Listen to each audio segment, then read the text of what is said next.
Olá, sou o pastor Ailton Alves. Vamos ao despertar com a palavra de hoje? O que fazer na hora da angústia? Na minha angústia clamei ao Senhor, e Ele me ouviu.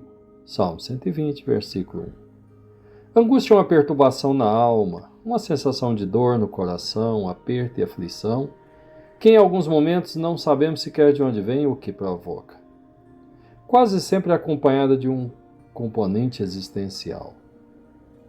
É aquela sensação de estar perdido ou sobrecarregado pela vida.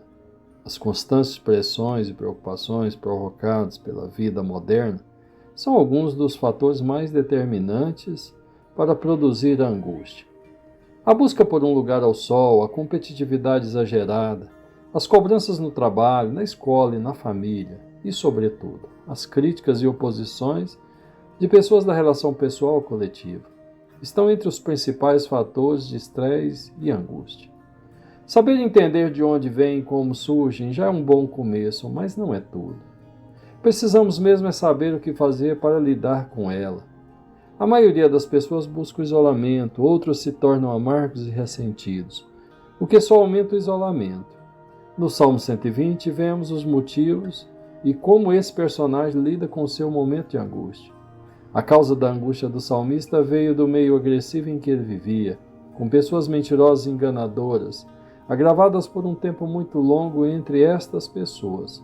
Mas a cura só veio quando ele decide orar, clamar ao Senhor, que o ouve. Desta forma, ao se aproximar mais de Deus em oração, esse salmista compensa todo o mal que ouvia de si mesmo, se fazendo ouvir a voz do Espírito de Deus.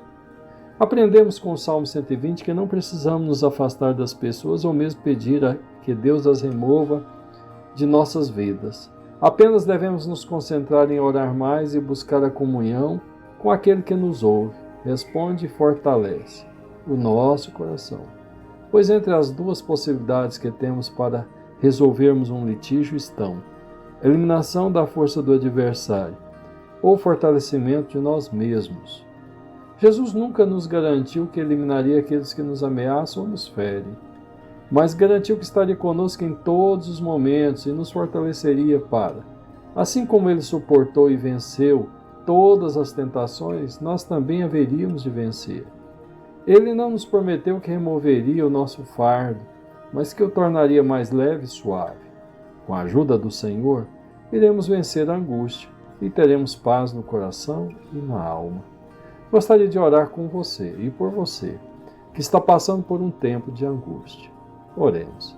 Senhor, eu coloco diante de Ti esta pessoa, Senhor, este homem, esta mulher, este jovem, esta moça e este rapaz. Ó Deus, que está passando por um tempo de angústia. Mas a Tua palavra diz que o Senhor é socorro bem presente no tempo da angústia. Senhor, visita ele hoje, fortalece, quebra, Senhor, ó Deus, todo o poder opressor que está sobre a vida dele, sustenta, Senhor. Fortalece o seu espírito, fortalece a sua alma, responde às suas orações, o seu clamor que é colocado diante do Senhor. Estenda o teu braço forte, a tua mão estendida, a tua destra fiel, e sustenta ele com a tua graça e com o teu favor. Caro amigo, se essa palavra tem te abençoado, se inscreva em nosso canal, curta e compartilhe com seus contatos, com seus amigos. Deus te abençoe nesse dia, em nome de Jesus. Tenhamos todos um excelente dia, despertados com a palavra.